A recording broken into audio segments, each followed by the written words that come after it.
Good evening and a warm welcome to all of my sisters and brothers, whether they are black, yellow, brown, white, and anything in between. I hope this greeting was politically correct to all of you. I am recording this message, and in the background you'll hear some classical music from Beethoven. I hope you don't mind. It calms my nerves right now. Let me share with you my thoughts. Allow me to do so. When it comes to the recent developments on our mothership on Mother Earth.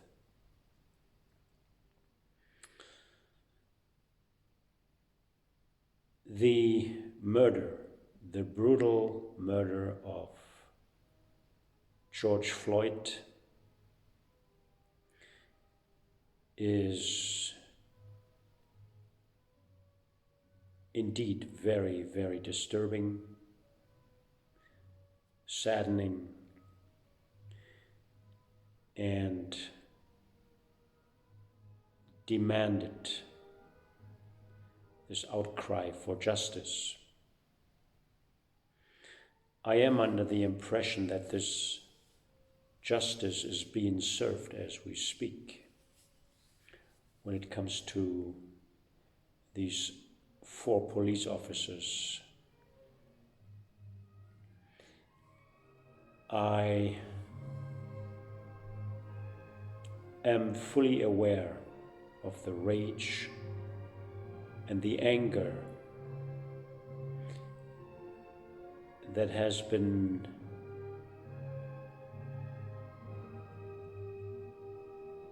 spreading like wildfire in the minds and hearts of the general public everywhere. Now, I have posted quite extensively in the last couple of days videos and comments of mine that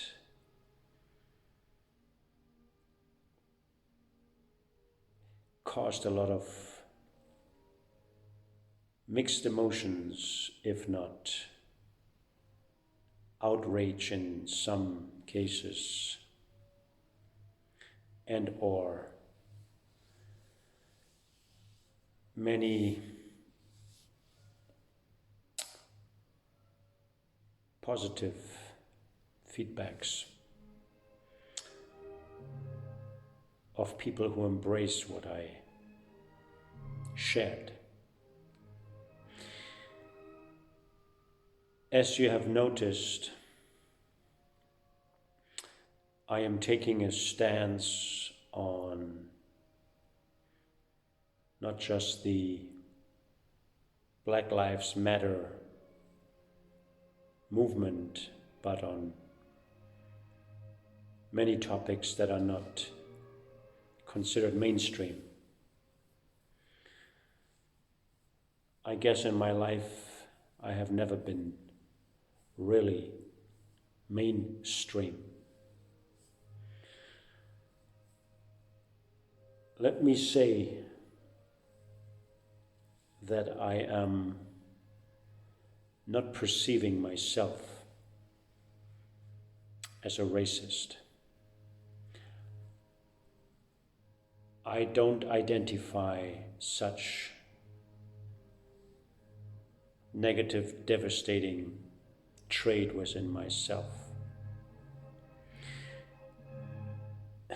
And just to put the record straight on this topic,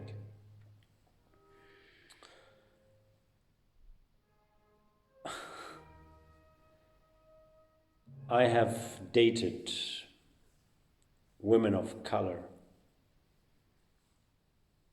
black women, for more than, I guess, 30 years.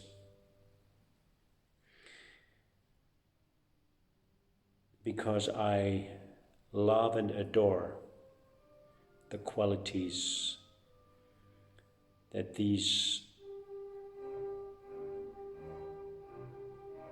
few women were expressing in my presence. I was deeply moved and touched by their openness, by their passion, by their humor and aliveness. It resonated with me and still does on a very, very, very deep level. Now, I hope this does not make me a racist now with all the women who are not black. I'm just expressing to you my truth. It also is a major part of my history to have shared long-lasting friendships with black men, whether it's in South Africa, whether it's in New York City, Los Angeles. And these friendships are still valid and growing with mutual appreciation, at least to my knowledge and experience. I have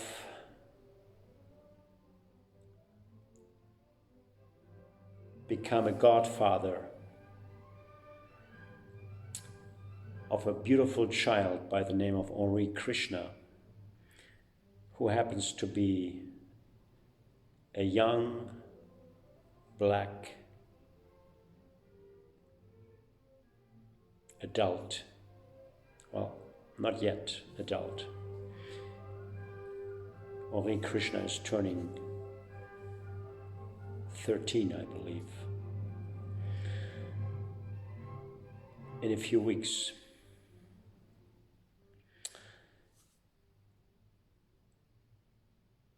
So, to interpret some of my postings as me being a racist, I don't think that carries a lot of merit. I should say, doesn't carry any merit.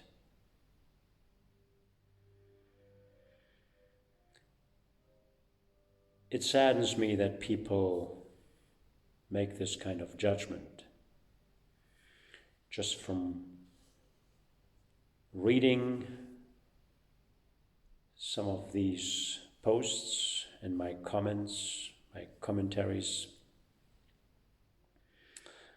refusing to look deeper into what I am truly trying to express with you, for you.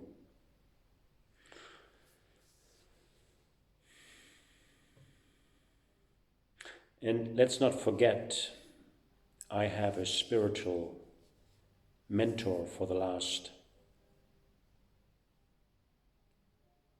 30 years, who is not a white man, who is a man of color, from India, Sri Satya Sai Baba, as many of you know. And I value his teachings and I value his presence in my life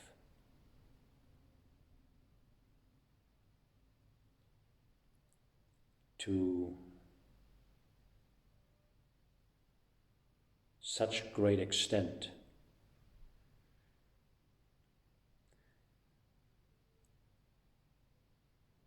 that, if anything, would make me a cosmopolitan when it comes to embracing races, embracing the beauty of the Creator's expressions of life. The message I want to convey to you tonight is meant to calm the storm, is meant to navigate for you, with you, these volcanoes of anger and rage, and direct these channels, these energies into something that is not life-destroying, but constructive.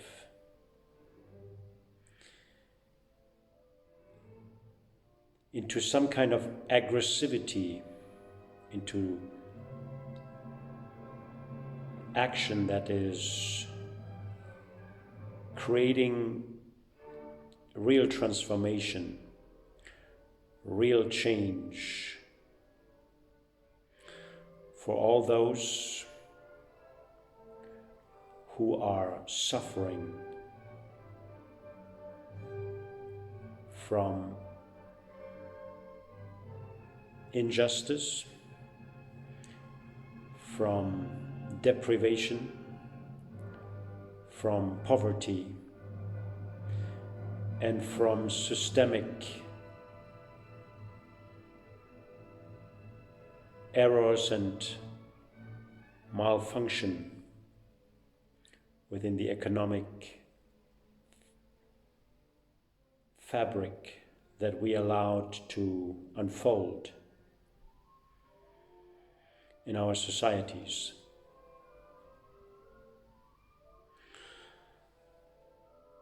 Let me reiterate what I wrote. Black lives matter.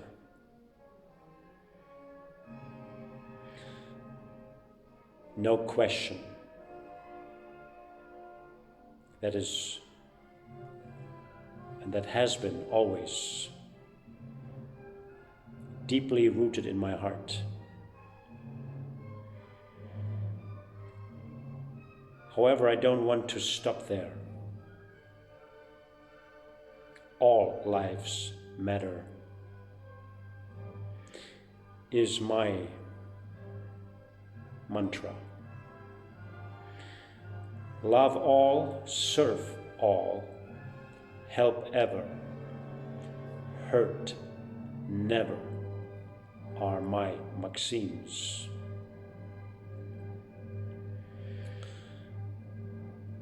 If you have followed me so far,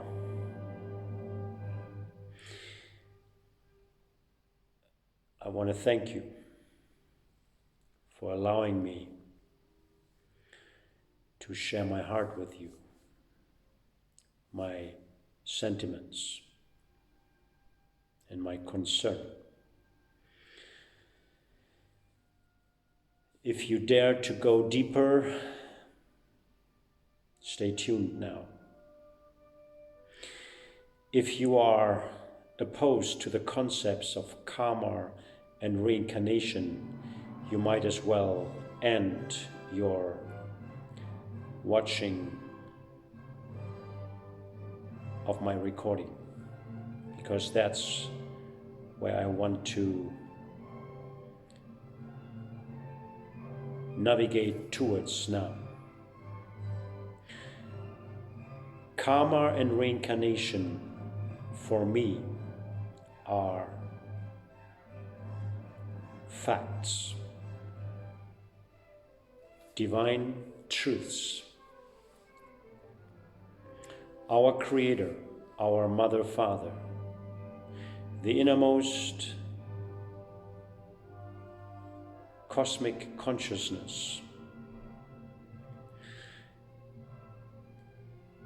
the highest divine intelligence, some call it Parabrahma or Paramatma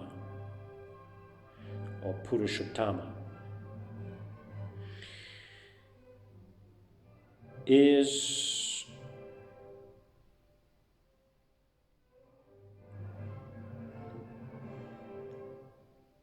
unfolding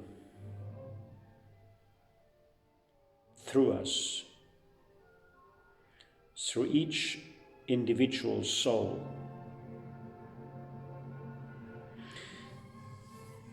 And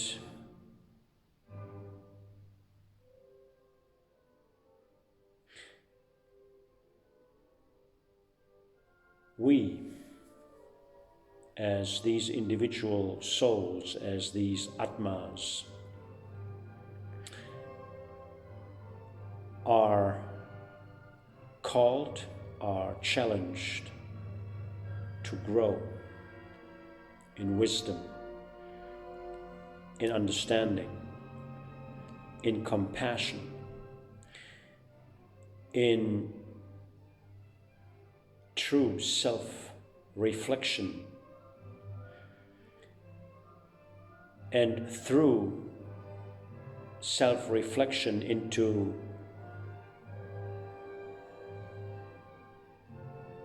reflexive communication with other selves, with other Atmas, in an evolutionary path that is always designed for our expansion, for our upliftment, for our mergence with God, with Paramatma, with unconditional love.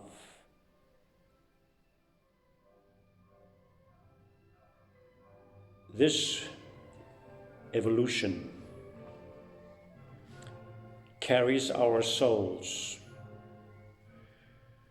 through more than one lifetime. We change our physical frames, our physical bodies, our vehicles with each incarnation, and our soul impressions that are truly important we carry with us in our subtle etheric bodies. In the causal bodies,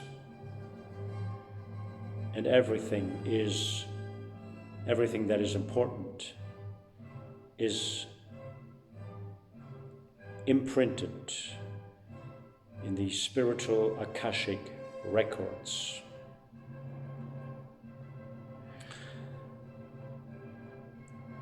Now, I might be a Caucasian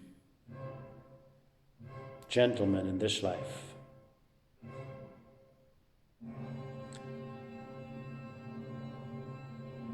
but trust you me, I had other incarnations where I was not Caucasian, but where I was yellow, brown, or black. I feel empathy for these colors, for these expressions of divine life, because I've been there. I have lived in a black body, in a brown body, in a yellow body. And even if I don't recall all my incarnations as of yet, I know that I played many roles, either as a hero or a villain, as a victim or as an oppressor. This, of course, is my subjective truth. I cannot convince you. We can only convince ourselves by allowing God to speak to us, through us, in our hearts, and by allowing Him, her, it to reveal what needs to be revealed from the Akashic records for our growth, for our compassion,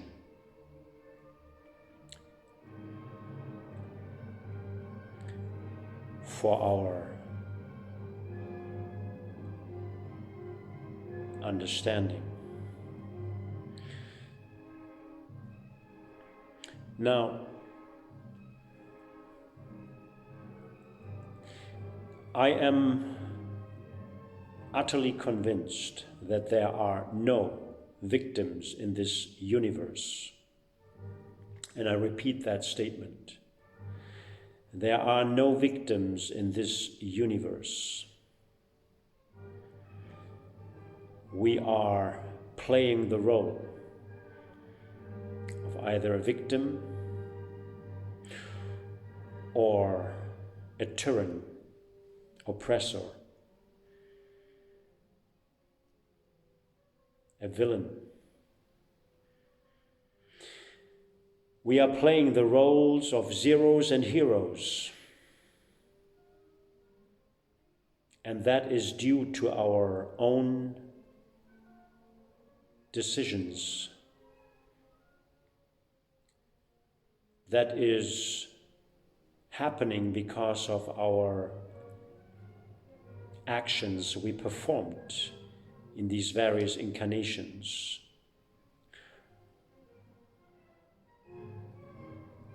I know, I feel, I am convinced that God is the divine director of this play of consciousness, of this interaction of consciousness with more or less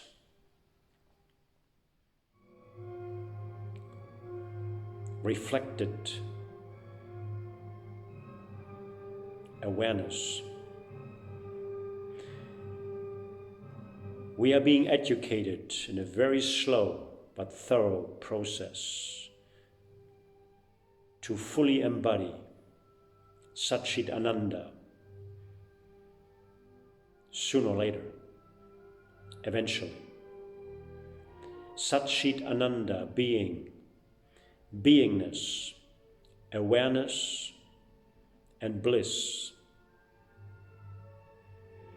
And all the experiences we have, be it oppression, be it opulence and wealth, be it starvation, be it obsession with anger and rage, be it compassion, be it intimate communion. Everything is geared towards our spiritual liberation, towards moksha.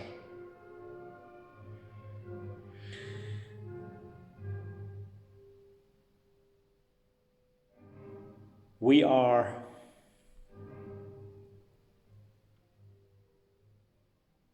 called in this very moment of our human experience not to fall victim to any kind of propaganda, not to fall victim to interest groups that are battling for political power. Real power, a dear friend of mine once told me, real power is always given and never taken.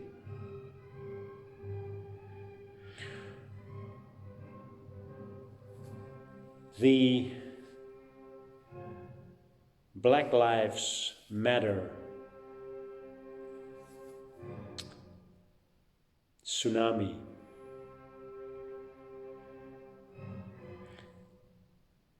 with all its implications, with the riots, with the abuse, the looting, with the peaceful expression of sadness and outrage.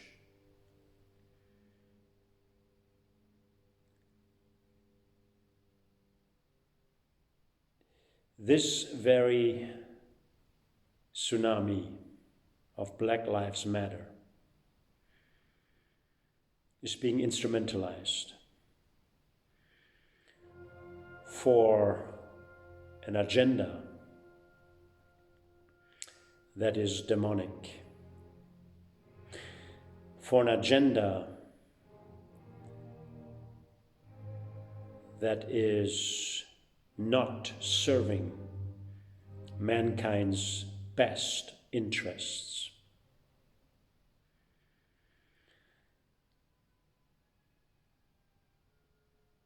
Divide and conquer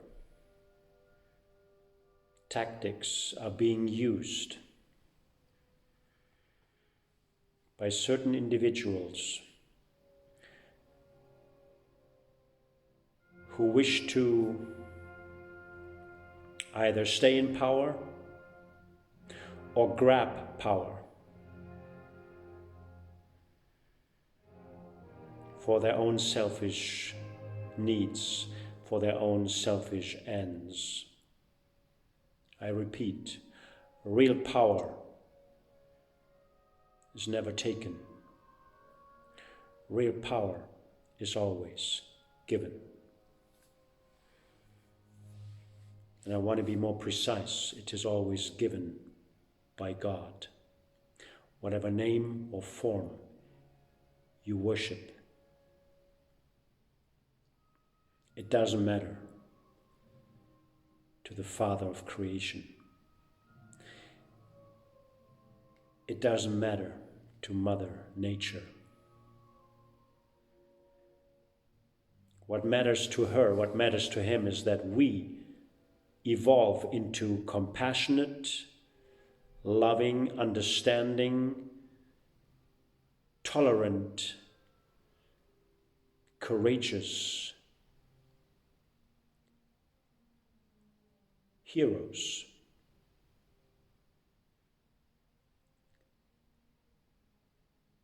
Civil courage is needed at this point in time, whether you are white, black, or brown or yellow. What is needed is to find one's inner center, one's inner balance, and not be agitated by the outside happenings. What is needed is shanti, inner peace. What is needed is satya, truth, as a foundation to stand on, self-evident, self-explanatory, What is needed is self-reliance. What is needed is cooperation and the willingness to empathize, true empathy that embraces every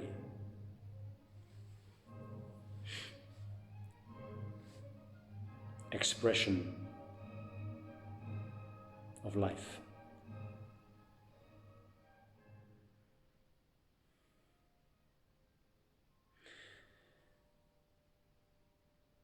We reap what we sow.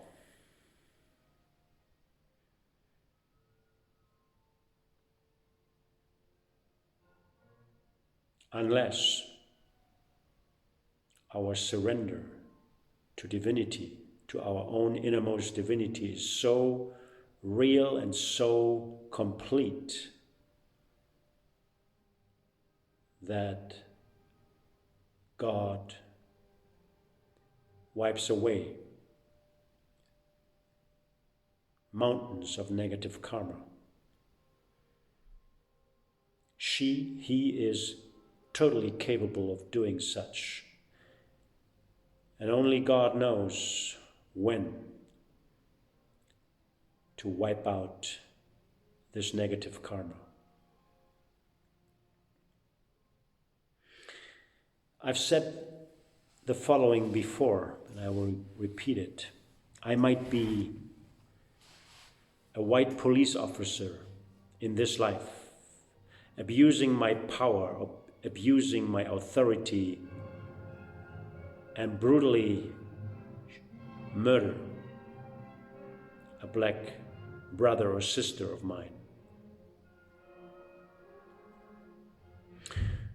Without inner transformation, without repentance,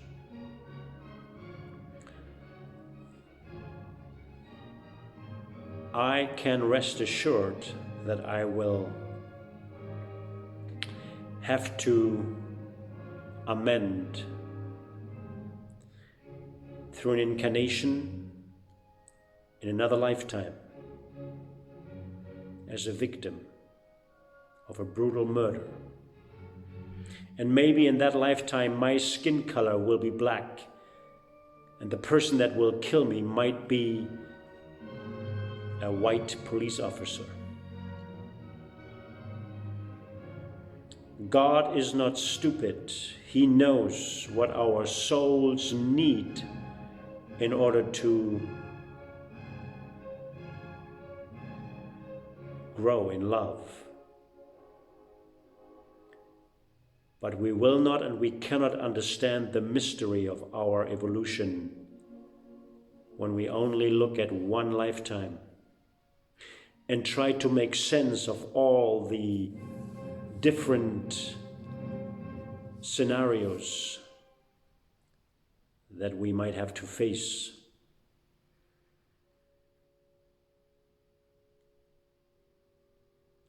We are being given what is best for us. Of this, I am convinced, as difficult as this pill might be for some, if not most of you, to swallow right now.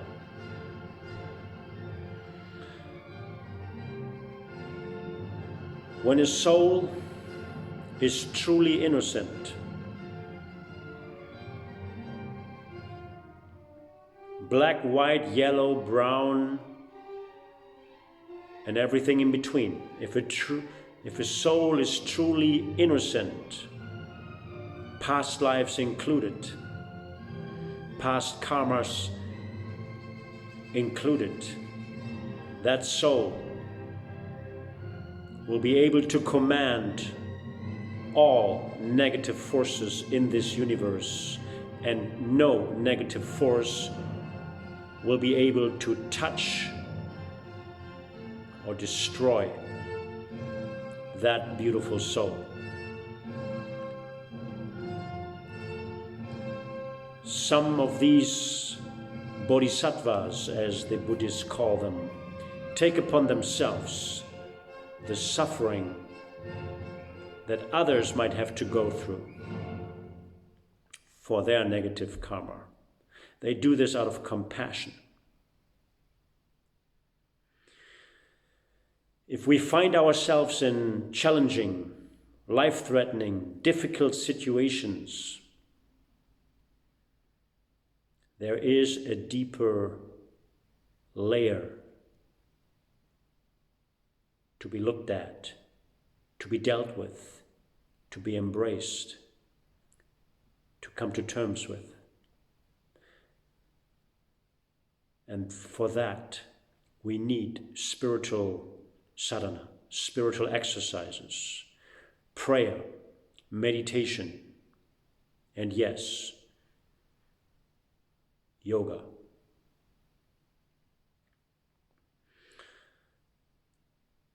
Union with God, union with my true self, will allow me to overcome all these inner obstacles, will allow me to die a graceful death. When Lord Yama is allowed to take my soul back to the source. Lord Yama, the Lord of Death, is not the Lord of wrath, is not the Lord of hate, is not the Lord of rage.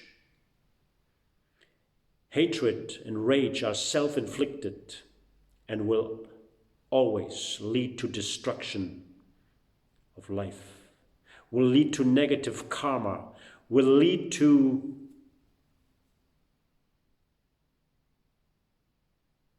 pain. So I urge all of us, we must control ourselves. We must control our emotions, how violent, however, how violent whatsoever, howsoever they might be. We must control our impulses. We must grow through pain by embracing the pain, by staying open-minded, open-hearted, wounded by love.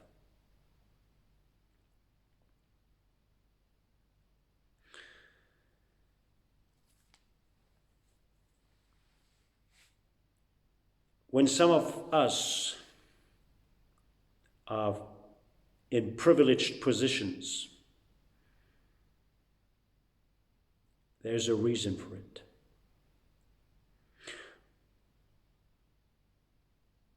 It's not an excuse for being blind or ignorant for our brothers and sisters that are in less privileged or underprivileged positions. On the contrary, whoever is in a privileged position has the obligation to share selflessly, lovingly, willingly of his resources, to uplift, to inspire, to help and to heal.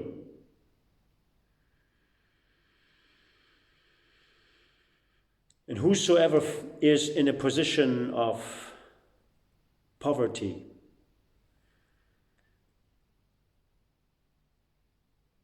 whoever is in a position of deprivation, is called to fight for his liberation.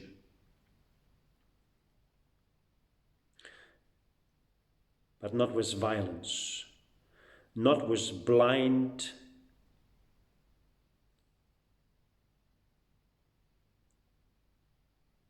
rage, not with uncontrolled emotions, but with true divine intelligence, with hard work, with the willingness to be of service to man, in the service of God. During my career, I have been facing poverty, homelessness many times.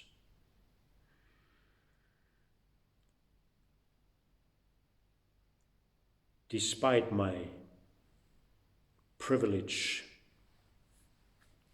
despite my white color,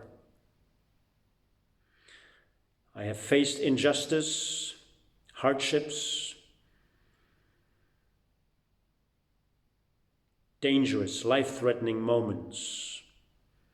And the reason that I'm still alive and can address you with this monologue is because I kept my heart open to God's love, to God's wisdom.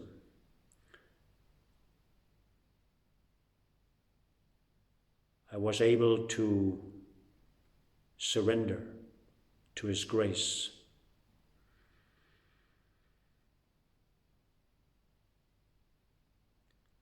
And in retrospect, I am absolutely grateful and thankful for all these hardships and difficult times, especially for these difficult moments when I was facing the abyss,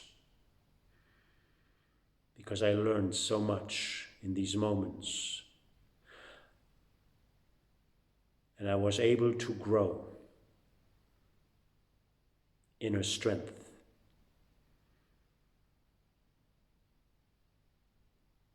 God allowed me to develop character strengths. And He always gave me last-minute solutions because I never gave up on Him. He always came to my rescue in miraculous ways, small and big. Whether it be in New York, in Paris, in Milan, in South Africa, in India, or back home in Papenburg, in Germany.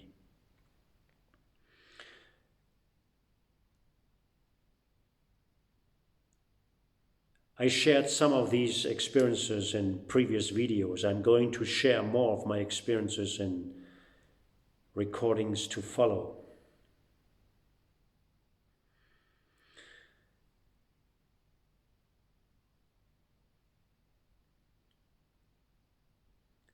I hope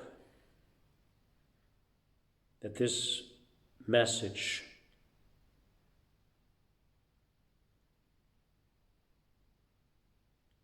is not a waste of your time.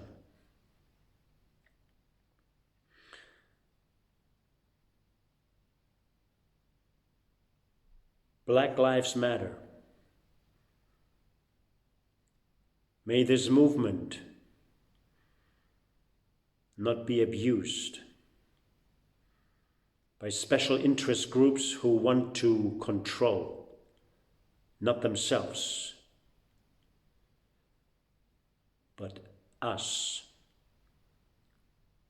through their technology, through their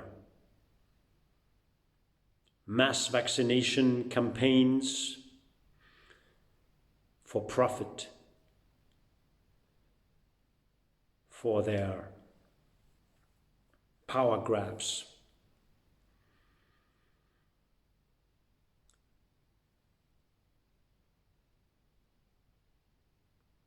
for their illusions of world government,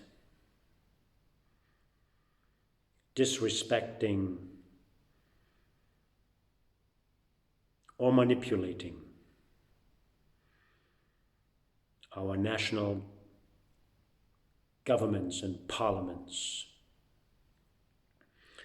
Many of our politicians have betrayed our respective constitutions, betrayed it for selfish reasons, money, power, and fame.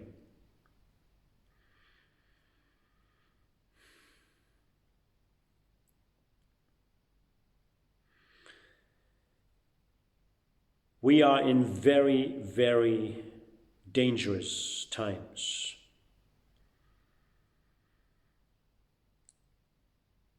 We have very demonic alliances, profit-driven, driven by the love for power,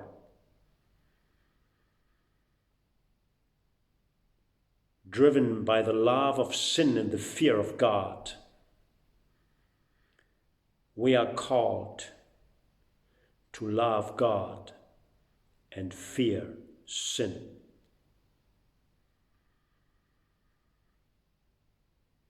We must understand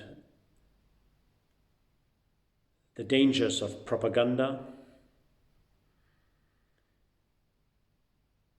We must understand that we need to spiritualize our mainstream medias once again,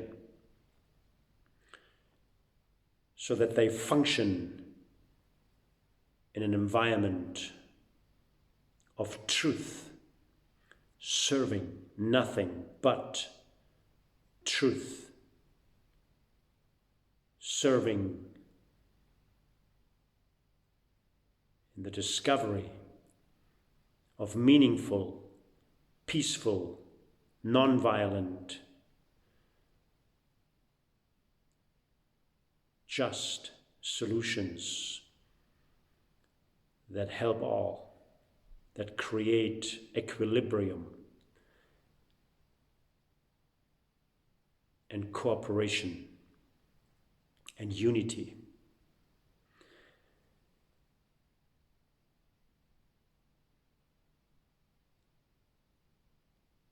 We must not allow ourselves to be divided by race or color.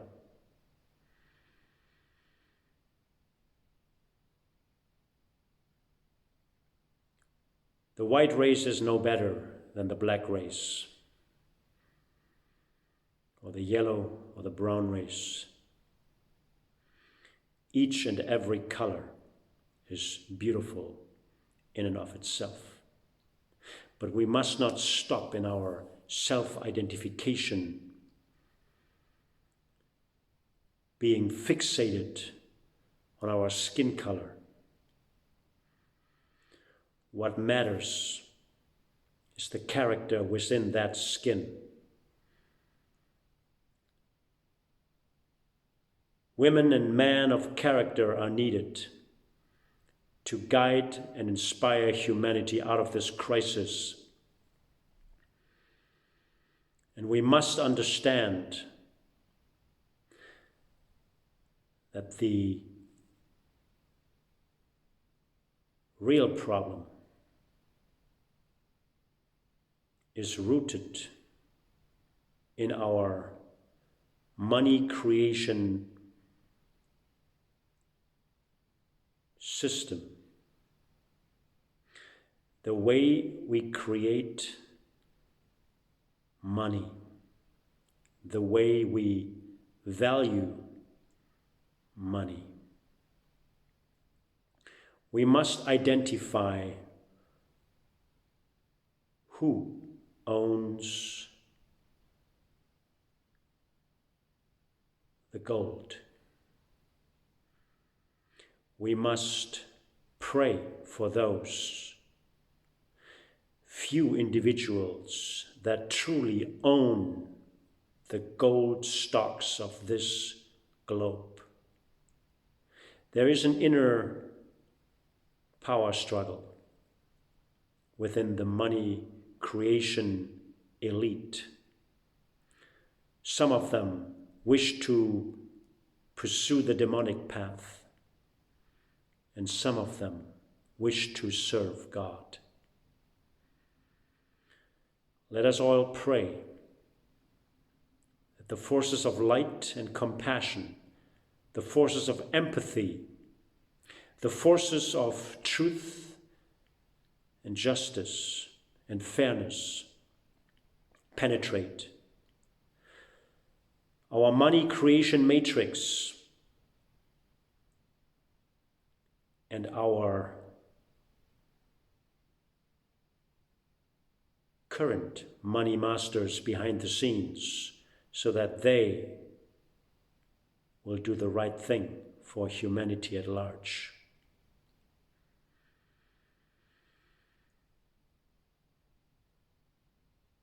Because behind all this social unrest, behind all this depravement of basic needs, of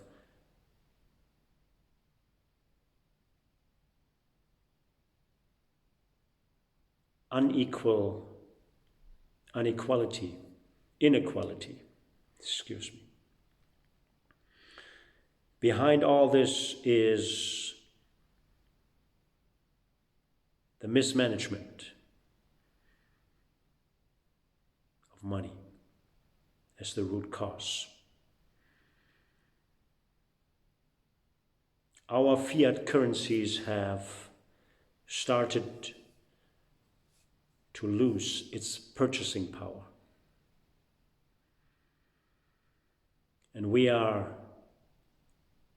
being navigated towards a new financial system.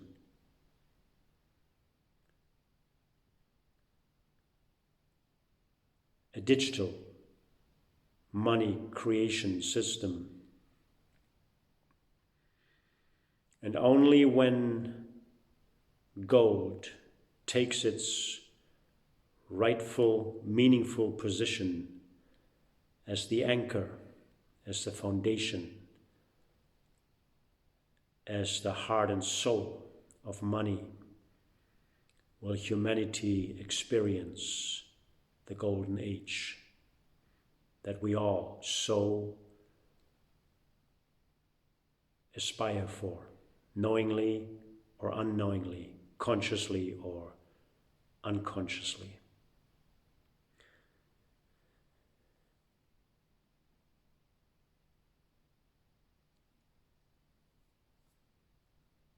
May we become free from our ignorance, and may we find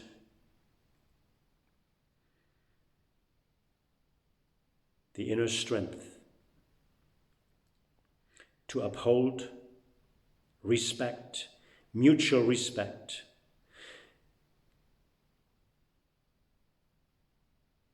may we empower each other, and may we serve each other in the spirit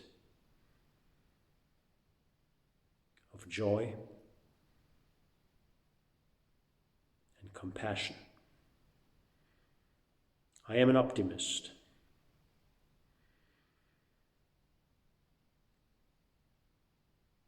Your cosmopolitan German Democrat